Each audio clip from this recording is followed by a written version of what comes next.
ایمل خان تاسو د پښتنې خبرو وکړه چې پښتون به خپل ځان پښتنه کوي، نو د پښتنو کاته خو دغه ولي باغ ته تاسو ته دي د شورونه دي پښتون سره ظلم کیږي، وسایل موږ له پنجاب نه راکوي، بمي چودنې دلته کې رواني ترهګرۍ دا پښتانه ښکار دي.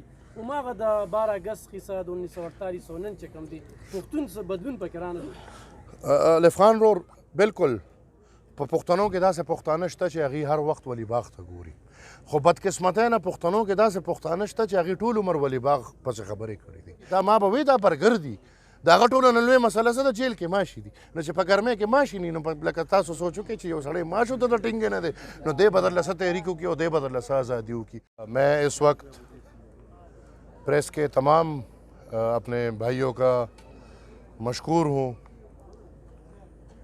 बिलअमूम चारसद्दा के तमाम अपने प्रेस के भाइयों का, और बिलखुसूस जो चारसद्दा से बाहर से आए हुए हमारे प्रेस के भाई हैं, तमाम का मशकूर हूँ. इस तारीख़ी मौके पे हमारे साथ आप शरीक हैं. जैसे आप सबको पता है 12 अगस्त सन 1947 को पुख्तूनों पे और फिर बिलखुसूस चारसद्दा और चारसद्दा के गिरद नवाए के खुदाई खिदमतगारों पे, मैं हर जगह कहता हूँ करबला तो एक करबला था जिसमें एक हुसैन शहीद हुआ था, लेकिन चारसद्दा की यौम बाबड़ा में 600 करबला थे, जिसमें 600 से ज़्यादा हमारे खुदाई खिदमतगार जो पुरअमन बग़ैर बंदूक के, बग़ैर कोई तोड़ फोड़, पुरअमन इन मैदानों में निकले थे, सिर्फ़ इसलिए कि आज़ादी अंग्रेज़ों से हासिल की थी बादशाह खान और खुदाई खिदमतगारों ने. लेकिन जब अंग्रेज़ गए और फिर भी बादशाह खान और पार्टी के लीडरान, उस वक्त तहरीक के लीडरान जेल में थे, तो उसके लिए खुदाई खिदमतगारों ने अमन रैली निकाली, और उस अमन रैली पे पाकिस्तान के होते हुए पाकिस्तान का पहला गद्दार और पहला डिक्टेटर, बल्कि पहला नहीं कहूँगा, दूसरा गद्दार और पहला डिक्टेटर जनाब कयूम खान की सरबराही में पाकिस्तान फ़ौज ने निहत्ते खुदाई खिदमतगारों पे गोलियाँ बरसाई. उस गोलियाँ बरसाने के बाद जो शहीद हुए थे उनके लिए ये हुक्म आया था कि कोई भी डेड बॉडी तब तक उस मैदान से नहीं उठेगी जब तक उसका जुर्माना ना दिया जाए. ये सोचे, सरकार ने पहले मारा और फिर सरकार ने जुर्माना लगाया कि सरकार की गोली जो है वो खर्च हुई है और उस गोली के पैसे भी उनसे लिए गए. इसमें बहुत खुदाई खिदमतगार ऐसे शहीद हुए थे जिनका कोई आसरा नहीं था. तो बादशाह खान बाबा ने जेल में बैठे हुए उस वक्त तकरीबन 80 जिरब ज़मीन अपनी बेची थी, और उन सब का जुर्माना भरा था ताकि उनको उस मैदान से लेकर जाए और उनकी जो फिर हमारी मजहबी जो तौर तरीका है मैयत के बाद वो किया जाए. और फिर पुख्तून रिवायात है, हमारी गमी खुशी वाज़े होती है तो फिर हर किसी के घर तीसरे दिन के फातिहे पे सरकारी बैंड भेजा गया था कि जिस खुदाई खिदमतगार के घर में भी दुआ पढ़ी जा रही हो उधर बैंड जाके वहाँ पे साज बजाए, गाने बजाए.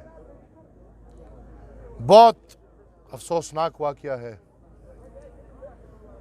मेरे ख़्याल में तारीख़ के अफसोसनाक वाक़यों में से एक वाक़या होगा. हम फ़ख्र करते हैं, हम इस अफसोसनाक वाक़ये पे भी फ़ख्र करते हैं कि हम उन अकाबरीन के घरों में पैदा हुए हैं जिन्होंने इस सरज़मीन के लिए अपनी हर किस्म की कुर्बानी दी, जानों के नजराने किए. और हम फ़ख्र करते हैं कि आज भी अल्हम्दुलिल्लाह कोई 72-73 साल बाद, बल्कि 76 साल बाद हम कह सकते हैं, उन खुदाई खिदमतगार, वो शोहदा बाबड़ा, उनको याद करने के लिए पुख्तून कौम मुझ समेत ये सब आप देख रहे हैं भाई, सुबह से आ रहे हैं इधर और लोग हाज़िरी लगा रहे हैं, घरों में याद कर रहे हैं, कुरान खानियाँ हुई हैं, दुआएं मग़फ़िरतें हुई हैं। इन लोगों की बरकत हम ज़िंदगियाँ गुजार रहे हैं, पुख्तून कौम के हुकूक़ और वसाइल की जंग लड़ रहे हैं। अल्हम्दुलिल्लाह उनको हम आज भी याद कर रहे हैं, और वो नासूर क़य्यूम ख़ान, उसको याद करने के लिए इंशाअल्लाह एक बंदा भी आज नहीं होगा। यही क़ुरबानियाँ हैं कि इंशाअल्लाह ये खुदाई खिदमतगार तहरीक और अवामी नेशनल पार्टी को ख़त्म होने नहीं देती। बहुत बड़े बड़े दावेदार आए, इसमें दावेदार पिछले भी गए, ये दावा करते हुए कि हमने अवामी नेशनल पार्टी को ख़त्म कर दिया। इंशाअल्लाह ये हमारा दावा है कि जब तक मुसलमानी होगी, जब तक कलमा हक़ पढ़ा जाएगा, और जब तक पुख्तून कौम, और जिसको हम पुख्तो कहते हैं, जिसको हम तकरीबन अपना एक पांचवा मज़हब कहते हैं, वो पुख्तो होगी, तो इंशाअल्लाह बादशाह खान का नाम ज़िंदा रहेगा, खुदाई खिदमतगार का नाम ज़िंदा रहेगा, खुदाई खिदमतगार तहरीक, उसका तसलसल, नेशनल अवामी पार्टी और अवामी नेशनल पार्टी इंशाअल्लाह तरक्की करती रहेगी। मशकूर हूँ इस मौके पे। कोई सवालात आप लेना चाहें तो मैं तैयार हूँ। कि बाप के काकर साहब को वज़ीर-ए-आज़म नामज़द किया गया, आप क्या समझ कि किसकी यानी सिलेक्शन हो सकती है, उनकी निगरानी में और शफाफ इंतखाबात का इनेकाद मुमकिन होगा क्या नहीं? देखें, बाप का है तो बाप की सिलेक्शन है, इसमें कोई दूसरी बात नहीं है। और पाकिस्तान में जो बाप है वो सबको पता है।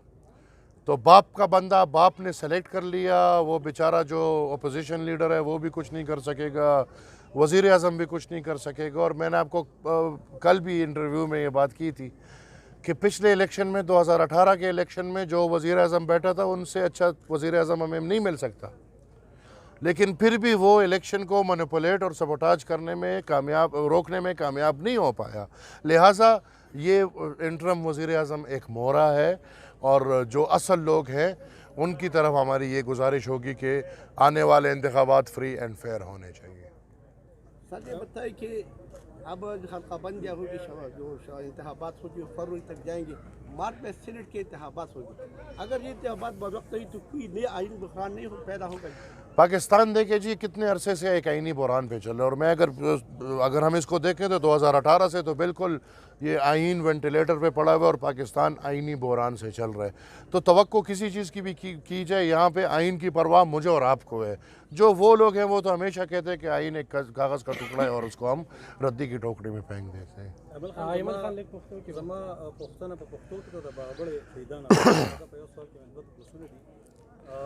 ستاسو چې کوم سیاسي او نظریاتي ناقدین دي، هغې ستاسو د شپږ شپږ نیم سوه شمېره مبالغارۍ ګڼي، وایي چې اوسه پورې هغه کورنۍ په ګوته نه شوې.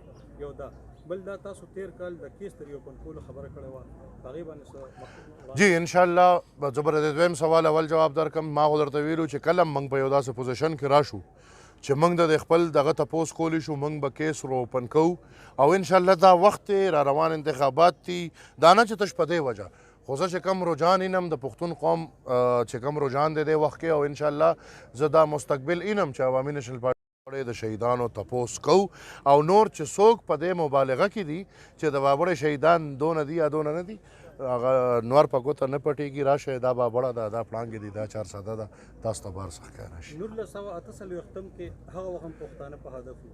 تېر وختونو کې تاسو به کتلي د باجوړ پېښه شو، اوس هم پښتون په هدف دی. راتلونکي څه ګڼئ همداسې به دا پښتانه په نښه کېږي وژلي؟ پښتون چې تر څو ځان ونه پېژني، پښتون چې تر څو د خپلو حالاتو بدلولو دپاره بیداري ونه ښي، پښتون چې تر څو د خپل تپوس دپاره راپانسي، 47 نه چې 2047 نه چې 3047 هم راشي، د پښتون به دا حالي. ایمل خان، زه یو پوښتنه کوم، دې چې کوم دا کوېسچنو کې دا لږ څه دغه کوم، تاسو وایئ چې موږ به کیس ریوپن کوو، نو هغه خلک خو دې دنیا نه تللي دي، آیا د قبرونو ټرایل به کوئ؟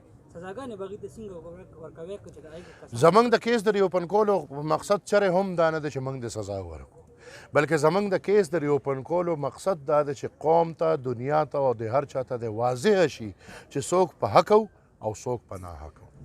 زه بل کوېسچن کوم ایمل خان، دا اوس چې کوم حالات دي، یقینا چې دا کله موږ تاریخ ګورو د 12 اګست 1948 نو عمده حالات هغه وخت کې مو چې 144 لګېدلی وه، حکومتي فشار و، دا شان خلکو باندې ډزو شو، ووژلې شو. نن هم یو سیاسي ګوند کوم چې ستاسو مخالف دی پاکستان تحریک انصاف، هغې سره هم دغه لوبې روانې دي، آیا تاسو نه ګڼئ چې دغه حالات قوانیني حالات کې زه هغه ګوند نه سیاسي ګوند ګڼم نه هغه ګوند ما سیاسي ګوند ګڼه او نه به هغه ګوند زه سیاسي ګوند وګڼم. نمبر دو، دا حالات خدای خاطر وکړي، تاسو د نن حالات د 47 د خدای خدمتګارو حالاتو سره بشري حقوق زه تاله جواب درکوم، ما خپل جواب ته پرېږده.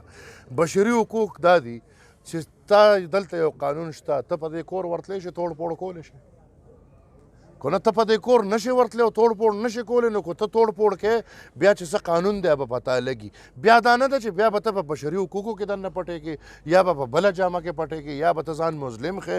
بھائی داسې کار دی چې بالکل قانون شته، هر چاته حق دی، خو دا حق چاته هم نه دی میلاو چې هغه د کورونو ته ورننوځي او هغه د کورونو کې توړ پوړ وکړي او هغه د کورونه کې اور ولګوي. دا حق چاته هم نه دی میلاو چې ته د په ریډیو سټیشن یا په پی ټي وي په دفتر ورځې او ته د هلته توړ پوړ کې او ته د هلته املاکو ته اور لګې.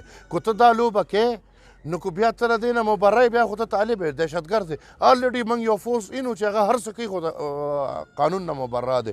نو که ته دا عمل کې په دې عمل کې بیا به قانون پتا اثر کوي. که ته د توشخانې غلا کې نو ته به جیل ته ځې، په جیل کې ماشي می، په جیل کې مشانه می. لکه ته سوچ وکړه هغه صاحبان دي، دا ما به وایي دا برګر دي، د هغه ټوله نه لویه مسله څه ده؟ جیل کې ماشي دي. نو چې په ګرمۍ کې ماشي ني، نو لکه تاسو سوچ وکړئ چې یو سړی ماشو ته د ټینګې نه دی، نو دی به درله څه تحریک وکړي او دی به درله څه ازادي وکړي. خو بالکل چې څه روان دي ټیک روان دي، بلکې دا په دې راغونډول نه دي پکار، دا چې په یو معافی کم خلک معاف کوي، دا ولې څه کیسه ده؟ دلته د ورکر په جیلونو کې ناستي، دلته د غریب سړی په جیل کې ناستي، دلته د غریب سړی وال خوري، دلته د غریب سړی ټکیږي او لیډر صاحب د 10 کاله غلا وکړي او بیا د فوج په خوښه کینی او پریس کانفرنس دی وکړي، معافي دی وغواړي. عمران چې کم لیډر ته لیډر جوړ کړی دی هغه پسې بس پکې ډتې ووایي دی به معاف شي. دغه هم غلطه دی، پکار دی چې هغې ته هم ورته وشي. ایمل خان تاسو د پښتنې خبره وکړه چې پښتون به خپل ځان پښتنه کوي، نو د پښتنو کاته خو دغه ولیباغ ترې تاسو ته دي د شورو نه دي پښتون سره ظلم کیږي، وسایل موږ له پنجاب نه راکوي، بمي چودنې دلته کې رواني، ترهګرۍ دا پښتانه ښکار دي. هماغه د 12 اګست قصه د 1948 نن چې کوم دي پښتون څه بدلون پکې رانغی.